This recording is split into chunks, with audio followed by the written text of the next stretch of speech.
The Change Officer Podcast's Future of Financial Services series is brought to you by HolyWally, the world's first wallet-as-a-service platform. Stay tuned to find out how HolyWally can help you build your mobile wallet to increase revenue and reduce time to market. I don't think you'd think that, the business model of banking from 30 years ago is the same that we're seeing in markets today. But the question for me always comes back to the business model. How do you change the fundamental business model and monetize that business model in a way that truly scales? That's the technology opportunity. Technology is driven by scale. So if you can truly scale effectively, you're going to decrease your customer acquisition cost. We've got to change the way we think of using technology. The model has completely shifted now. It's learning, venturing, capital. So how do you, experiment? How do you find that magical fit? Value for the customer, then value for the bank. The final one is the time to scale. How quickly can you scale? But it's a function of business model, because if you scale rubbish, you're going to end up with rubbish. So you really need to rethink the business models in the modern context of networks. Welcome to the Change Officer Podcast's Future of Financial Services series. In this series, we are deep diving into some of the hottest and most pivotal topics in the financial services industry right now, including personalization in financial services, embedded finance, and the mobile payment revolution. Join us as we seek the answers to critical questions such as what does the future hold for the financial services sector and where should we look for the next big disruptive idea.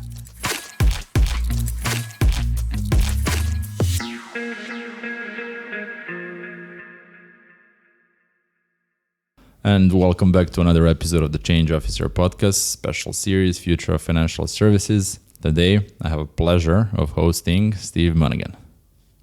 Nice to be here, of course. Pleasure is all mine. I'm going to start this episode with a very interesting post. I'm going to quote you from LinkedIn, and it's going to set up the stage for our conversation really nicely. You wrote and referred to a link, and we can put the link in the description of the episode. Japan's leading banks are now less valuable than Singapore's. A vibrant financial powerhouse driven by innovation and early technology adoption. Terms once synonymous with Japan, now no longer. They are synonymous with Singapore. I think this is a great example of how things can change rapidly. What happened here? I think if you look at the history of Singapore was always a market that was driven by necessity. It's a very small economy, and it had to compete in the world of giants. So Lee Kuan Yew had a very big vision for Singapore, and so he used everything within his power to start really thinking about the future and creating assets such as the airport, building a massive airport for this tiny little country, which of course has placed it as an international travel hub. In the same way, the banks started to look at technology and transformation to see how they could start taking advantage of technology to get a multiplier in a market. And that process was ongoing, of course, and led by DBS, and then, of course, in OCBC and to a lesser extent, UOB. But you almost see the commitment to technology lining up with the results. And that transformation, of course, has enabled, that outcome versus Japan, which is a market 22 times the size of Singapore. So when you have this massive capital advantage from a Japanese standpoint, and you don't really do anything with that asset, you sit on old technology, old COBOL systems run out the back of NTT Data and Toshiba and Fujitsu, etc. You start to lose what's really valuable in banking. Banking is an information, and it's a digital business that's been constrained by convention and physical assets in the past. No longer. I mean, there's nothing, we don't move gold bars around anymore, right? So or money is becoming less prevalent.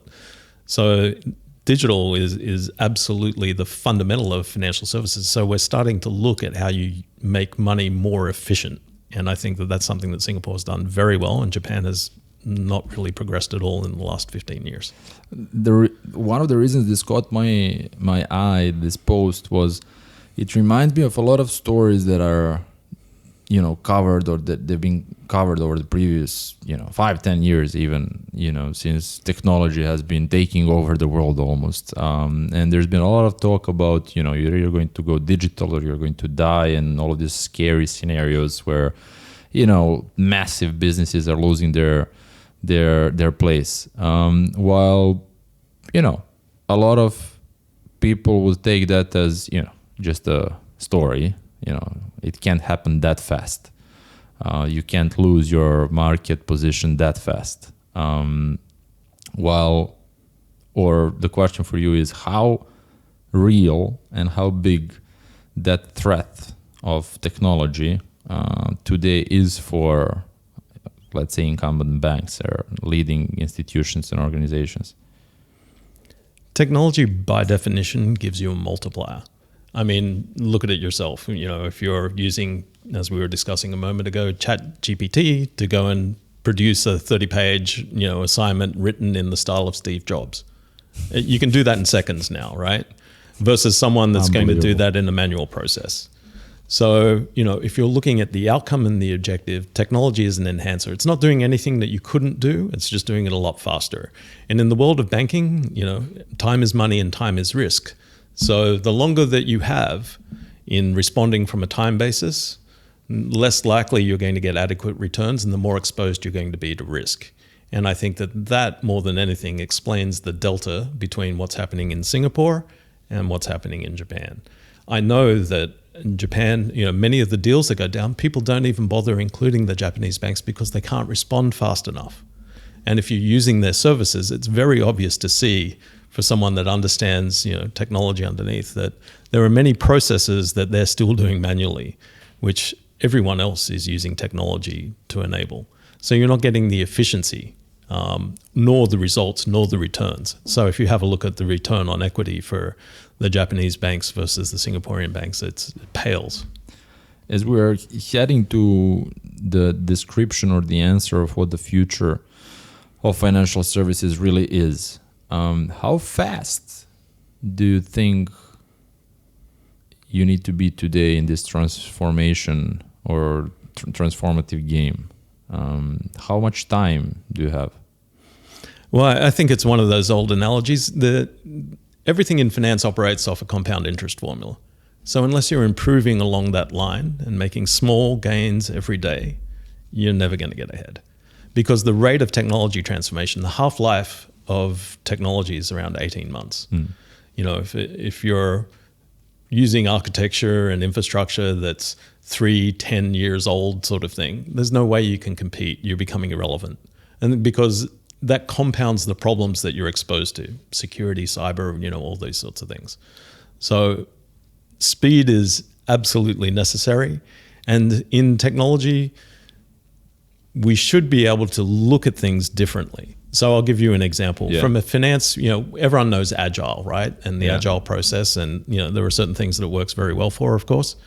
But everything that we do in finance, from the budget approval side, et cetera, is still 100% waterfall rather than real options based. So there are some conventions that we haven't changed that would actually accelerate what you do on the other side of the equation. Mm-hmm. So I think it's very important that you start thinking quite broadly around how you transform organizations and align people to those outcomes. All right, I'm going around asking high level question, trying to narrow it down. Before I do that, I would like from you, you've been in the industry for how many years now? It's been about since 2000, so 23 years in 23 in years, and you spent time across multiple different regions, a lot of different banks, insurances. You've been in the industry and you know it inside out. You're specializing in new innovative business models. With this experience and your observations from the first row, how do you describe future of financial services to someone now? I think it's 100% a scale game, but it's got to be scaled from a base that's scalable. So, we were talking about digital banks as, the threat of digital banks. If you're in the physical world today, and you're running a bank, and I've run a consumer bank, then of course you're after the operating account. Why are you after the operating account of the customer? Well, because it gives you access to sell your portfolio of products, and it gives you a better hold over an understanding of risk. Now, in the digital bank world, what have we set up so far? We start with a payment product, which by definition is almost a wallet. And so you'll send a percentage of salary over for a percentage of customers that will do a percentage of transactions. So it's very hard to be successful when you're operating off that sort of mathematics, right? A percentage of a percentage of a percentage. No one's really designed digital banks to go after the operating account yet. And I'll give you another proxy. So crypto as an example. One of the big things in crypto in my mind is that if you were locking up, as you are, an entrepreneur raising capital, you'll be the last one to see value in the chain of customer, investor, and then you'll be in a position where you can liquidate. In crypto, we enabled people to have access to a certain amount of coins, the founders, so they lost. They were able to become liquid immediately before the customer saw value or before your investors saw value. There's something fundamentally wrong with those models. So in other words, we don't transfer the logic of the real world into the logic of the technical world. We tend to think that tech is some sort of nebulous new thing that we should treat differently. In reality, the drivers of business models are the same, and technology is just a tool set to amplify and scale. And so we should be really starting to think more logically about how we optimize the digital economics of what we do with that technology. I think you made a great analogy before we started about technology and time. And the sole purpose of technology is actually saving you time. Primary purpose, not sole. Primary. Yeah, absolutely. Technology arbitrages time. So, if you look at it, if you're able to change cycle time on something, we know it in inventory, we know it in production, that if you minimize your amount of inventory and you increase the number of turns, you're going to be more profitable. And what we see, in the digital world is, of course, I used to run the product groups at Dell and Compaq, huge depreciation curves on technology. So if you're able to really accelerate that cycle time, you can yield much higher returns and value. We don't look at it the same way in finance, though we should. So, if we're changing the cycle time and increasing the number of turns around money, then obviously your return on capital goes up, all that sort of thing. So, but yet we're constrained by a lot of legacy. So we've built real-time payment systems around the world, but we're constrained by legacy business cycles. Why pay your mortgage monthly? Why pay payroll monthly? These sorts of things are legacies that shouldn't be carried forward. And I think that's an amazing and mind-blowing topic, very simple topic that can result in mind-blowing use cases or scenarios or results. Hey everyone, sorry for jumping in. We'll be back with the rest of the conversation shortly, but I wanted to take a moment to thank the sponsor of our show, HolyWally. Within the next 2 years, 4 billion people will be using digital wallets, and the global mobile payments market size is expected to hit US $5.5 billion by 2024. It's more important than ever for financial service providers to offer a digital wallet service to their customers. Enter HolyWally, the world's first wallet-as-a-service platform that allows any financial service provider to build their own digital wallet as efficiently and cost-effectively as possible. Whether you're a fintech, retailer, banking institution, or insurance carrier, HolyWally has all the elements you need to build your own company's ideal digital wallet in a matter of minutes and manage it on an ongoing basis. To find out how HolyWally can increase your customer engagement and revenue, or to register for a demo, visit holywally.com. The link can be found in the show notes of this episode, and now enjoy the rest of this conversation. Unpack that for us, put that into a use case for the future, and how is this impacting the industry? Okay, so a simple example that's prevalent in corporate banking is the whole notion of supply chain finance. So you started off, used to be that you would write a convention, net 30 days on your invoices. And then, in Dell, we moved things to a negative working cap cycle, right? So, and then the industry propagated that out through supply chain finance and started to extract enormous value from that inefficiency. What really happened mathematically was that you were moving credit risk down to those that were less capable of dealing with it. So in other words, you're increasing the risk and increasing the cost, which is actually compressing margins, but you're tripling the amount of capital in a supply chain. So the return on capital over a supply chain declined dramatically. And that's why we see very inefficient supply chains today. If you're able to change that paradigm, you could actually now create a cycle in the opposite direction to create far more efficiency. So to really unpack that for you, when Dell went through that process, it created an asymmetry that gave it, an extra $5 billion worth of cash versus Compaq, who'd only improved marginally at $300 million. Compaq doesn't exist. I think the same will occur when you start increasing the velocity of money. There will be companies that don't exist. So in Japan, leading car manufacturer, Tesla is outperforming it on a value per car basis of eight times. So Tesla makes 8 times more money per car than the Japanese company. And the reason for that is that Tesla has designed its supply chain far more efficiently from a capital perspective, not necessarily from a physical perspective. And so for the same reason that Compaq died versus Dell and that inability to change, we're seeing the same thing play out again in history. So which leads us to a bigger opportunity in finance is really how do you move from facilitation to optimization? Banks tend not to use their experience, their understanding of finance to create efficiency. They usually create facilitation, as an opportunity. Why? Convention. That's the problem to solve. But you've heard the word digitization, right? So if I take a photo of a glass, I've effectively digitized it. But the business model is very different, right? So the business model's NFT, a whole range of things change. But when we take digitization, we take an existing process and we generally make marginal improvement. But what we don't recognize is the constraints are different. So in the digital world, Moore's law, Metcalfe's law, Kreider's law, these are all Metcalfe's law is the law of networks. So banking is moving from relationship management, one-to-one, to managing networks. And as we start realizing that scale, the constraints are different. So why would you digitize an old thing when you've got to re-examine the fundamental drivers of value and speed of scale? Time to value, time to quality, time to scale. These are the rules of digital transformation.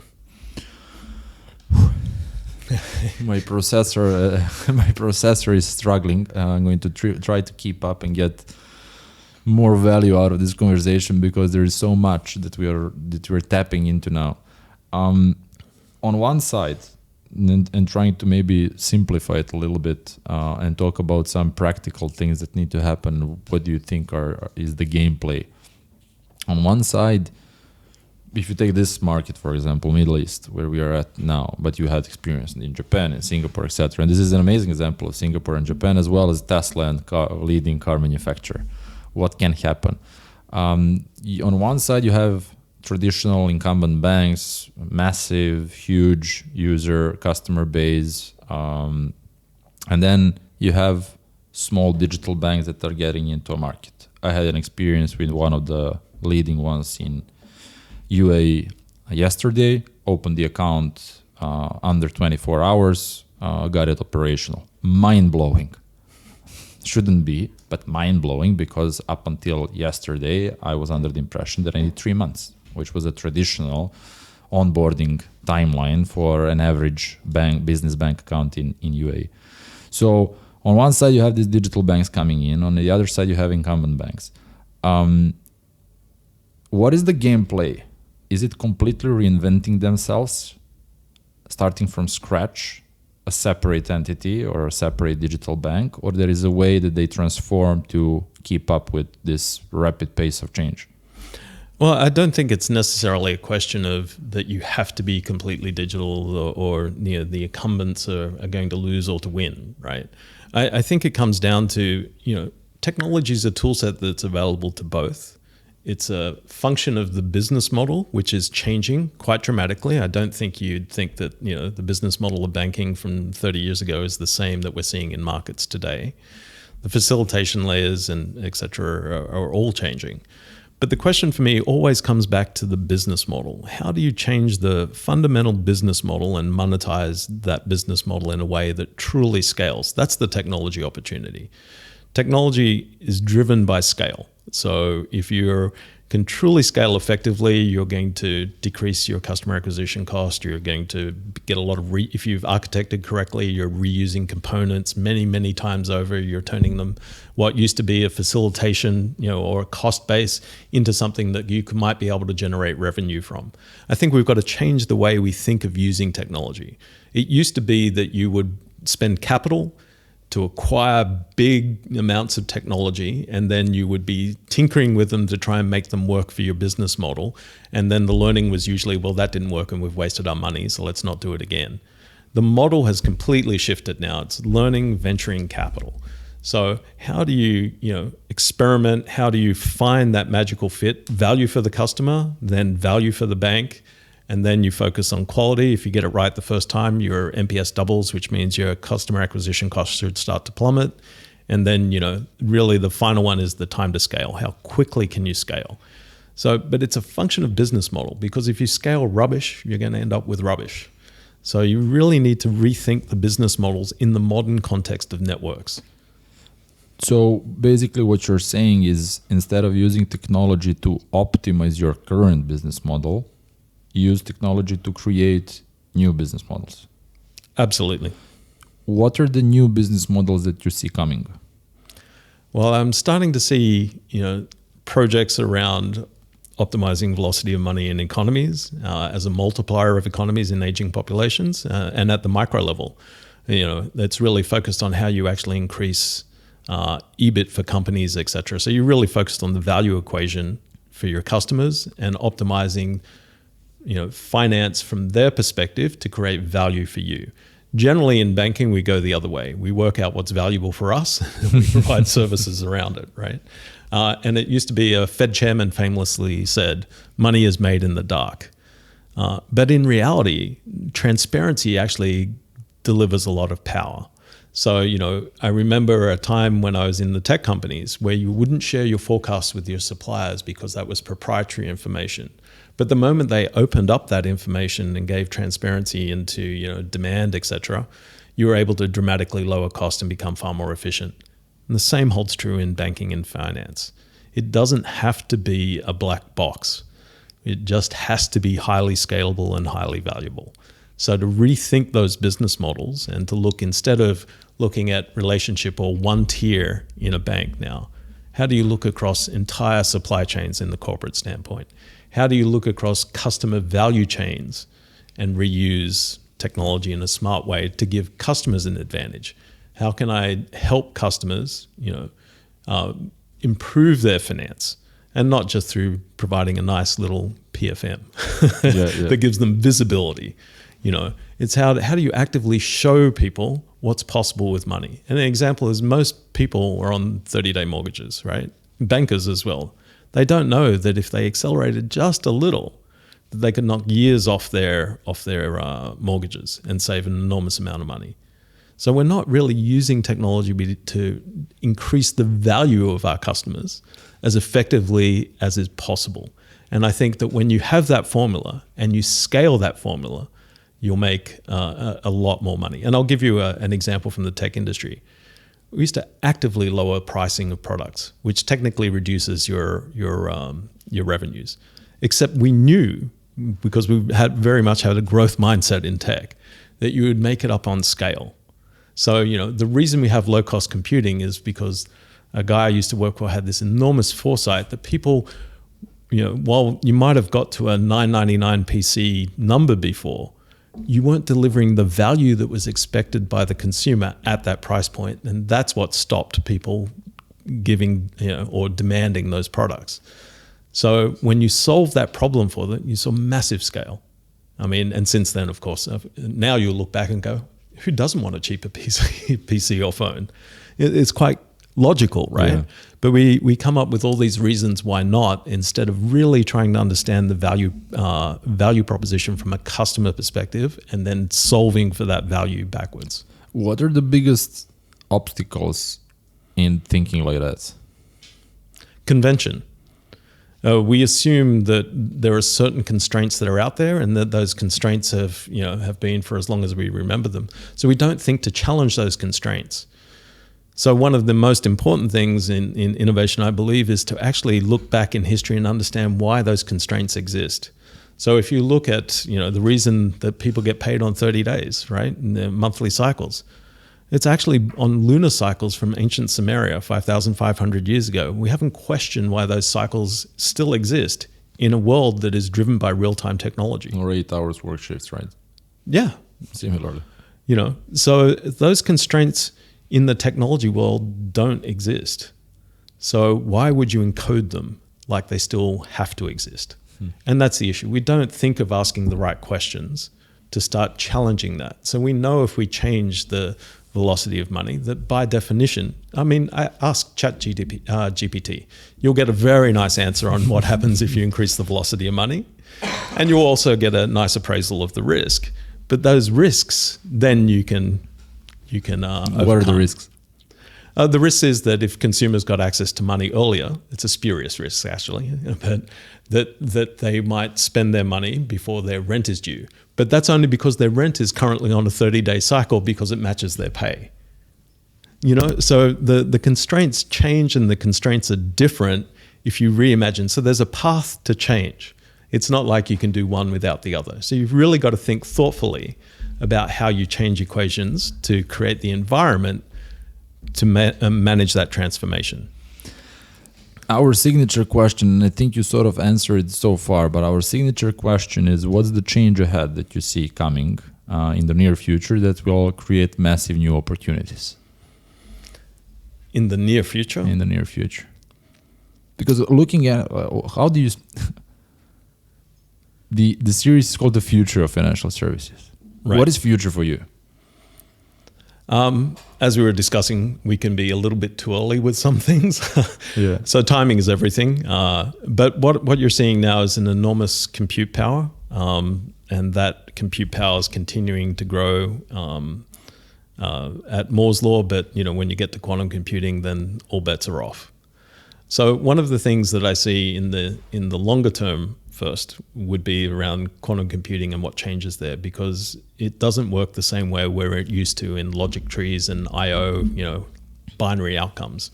That's not what quantum computing is about. So if you think you have 3 logon attempts, we haven't thought that you could do 1 million simultaneous logon events, those sorts of things. So really that provides a huge challenge for I think just about everyone to think through. But in the nearer term, I think what you're seeing in terms of networks and connectivity, and you're seeing this, fundamental shift in banking that's moving from facilitation to optimization. That's the next big thing that's getting very close. And what's enabling that is compute power, connectivity, bandwidth, all the things that are now reaching a maturity point that enables you to really scale AI. And I think that's very interesting. This is an area that you're looking at, and I'm sure that you're spending time on something specific. Is there any within the area that you just unpacked for us? Is there any specific business case or business model that you're working on? Yeah, absolutely. So, we're looking at how you transition payrolls to real time, how you structure it in a financially efficient way, how you can structure it to be balance sheet neutral, how you can make that not only valuable for the employee, but how you make it valuable for companies, and how you can extend that value into supply chains. So, everything's connected. For me, finance is a continuum and it underlies everything. So how do you move it into being, not just facilitative, but smart? And I think that's that's what makes me super excited about finance and technology. I'm booking you today to do an episode within a year or two and reflect on the conversation and see what you built. All right, that sounds good. Thanks for taking time to come on the show, Steve. My pleasure. Thanks for having me. Thanks for staying until the end. Stay tuned. There is another amazing episode coming out in 2 weeks. Take care.